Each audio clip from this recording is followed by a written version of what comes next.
كان يا مكان كان في بنوتة جميلة جدا وحنينة اسمها دليدة. دليدة دي كان عندها قلب أبيض زي القشطة، وبتحب أختها الصغيرة لولي جدا، ودايما بتلعب معاها وتخلي بالها منها. في يوم من الأيام دليدة كانت قاعدة مع بابا وماما وجدها وجدتها، وكانوا بيحكوا لها إن البنوتة الشاطرة هي اللي بتبقى أميرة في بيتها. بس دليدة في اليوم ده كانت عنيدة شوية، وما كانتش عايزة تسمع الكلام ولا تلم ألعابها. وهي نايمة حلمت إن في فراشة صغننة جت ووقفت على إيدها وقالت لها: يا دليدة، انت عارفة إنك عندك قوة سحرية؟ دليدة استغربت وقالت لها: قوة إيه؟ الفراشة قالت لها: قوة الصلاة، لما بتصلي وشك بينور وبتكوني قريبة من ربنا وبتحميكي.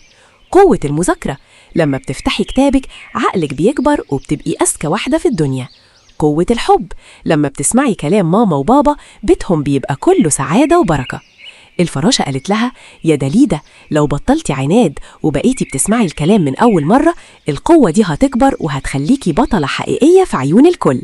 دليدة صحيت من النوم وهي متحمسة جدا، قامت بسرعة، صلت الصبح بتركيز وهدوء، سمعت كلام ماما لما طلبت منها ترتب لبسها، ذاكرت دروسها بكل شطارة، لعبت مع لولي من غير ما تزعلها.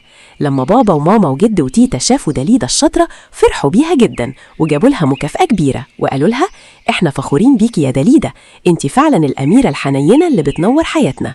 ومن يومها دليدة عرفت ان الشطارة واسماع الكلام هما اللي بيخلوها أجمل بنوتة في الدنيا.